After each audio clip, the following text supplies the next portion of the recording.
اچھا عرفان صدیقی صاحب، میرا سوال ذرا مختلف ہے. ایک کالم نگار اور تجزیہ نگار کی حیثیت سے بھی آپ جواب دے سکتے ہیں. ہم یہ دیکھ رہے ہیں، خبریں یہ ہیں بہت سی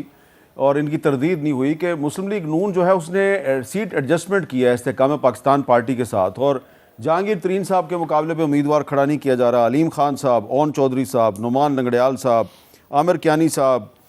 گل اصغر صاحب، غلام سرور خان صاحب، بہت سے نام ہیں. تو اس میں ایک سوال پیدا ہوتا ہے کہ آپ کو یاد ہوگا کہ اسی طرح جب بائی الیکشن ہوا تھا 1-1.5 سال پہلے پنجاب میں، تو آپ نے اسی طرح سیٹیں دی تھیں ان ایم پی ایز کو جنہوں نے تحریک انصاف چھوڑ دی تھی. تو مسلم لیگ نون نے ان کے مقابلے میں امیدوار کھڑے نہیں کیے تھے. ان میں سے جو رزلٹ آیا تو وہ رزلٹ یہ تھا کہ آپ کی اپنی پارٹی کا جو ورکر اور ووٹر ہے اس نے ان کو ووٹ ہی نہیں دیا اور وہ سارے ہار گئے. تو آپ یہ نہیں سمجھتے کہ مسلم لیگ نون جو ہے وہ آئی پی پی یعنی کہ استحکام پاکستان پارٹی کے لیے اپنا پارٹی کا جو استحکام ہے اس کو قربان کر رہی ہے؟ دیکھیے میر صاحب، میں نے شاید آپ سے پہلے بھی کسی ملاقات میں کہا تھا کہ یہ جو الیکشن کا ٹکٹوں کی تقسیم کا ایڈجسٹمنٹ کا براہ راست، چونکہ میں سارے اس میں شامل نہیں ہوں اس پروسیس کے اندر، میرا کام ذرا الگ ہے، لیکن اصولی طور پہ چونکہ آپ نے ایک سوال اٹھایا ہے تو میں یہ عرض کروں گا کہ سیاسی جماعتیں بہرحال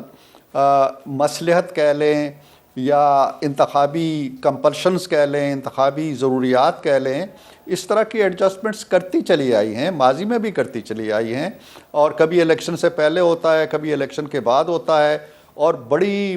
آپس میں متصادم اور حریف اور ایک دوسرے کے ساتھ لڑائی جھگڑا کرنے والی جماعتیں بھی کرتی رہی ہیں. ہمارا اور پیپلز پارٹی کا جو رشتہ ہے اس سے آپ بخوبی آگاہ ہیں،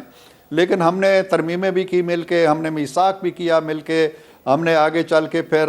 حکومتوں میں ایک دوسرے کے ساتھ شامل بھی رہے ہیں.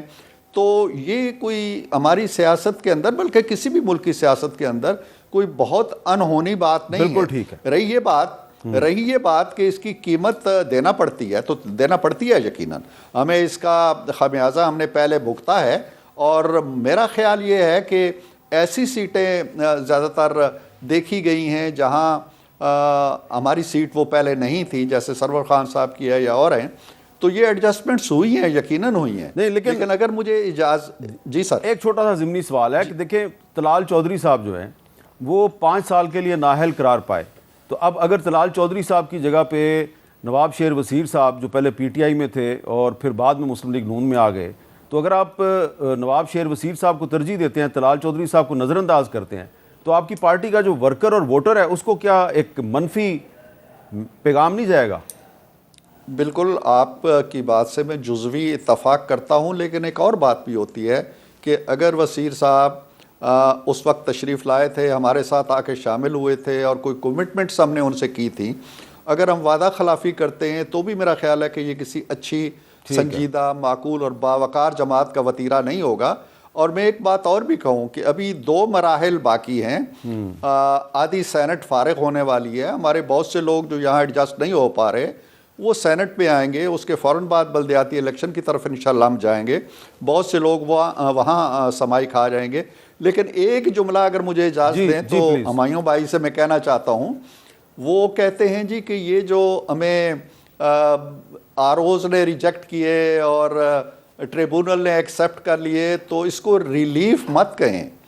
یہ جو ہے یہ ایک رانگ ڈوئنگ تھی جو اب رائٹ ڈوئنگ ہو گئی ہے. ہم جب یہ دلیل دیتے ہیں کہ نواز شریف کے خلاف یہ ساری رانگ ڈوئنگز ہوتی رہی ہیں اور اگر رائٹ ہو رہی ہیں، تو آپ یہ مت کہیں کہ ہمیں کوئی فیور مل رہی ہے، مت کہیں کہ ہمارا کوئی لحاظ کیا جا رہا ہے. وہاں ان کا اصول اور ہو جاتا ہے، یہاں ان کا اصول اور ہو جاتا ہے.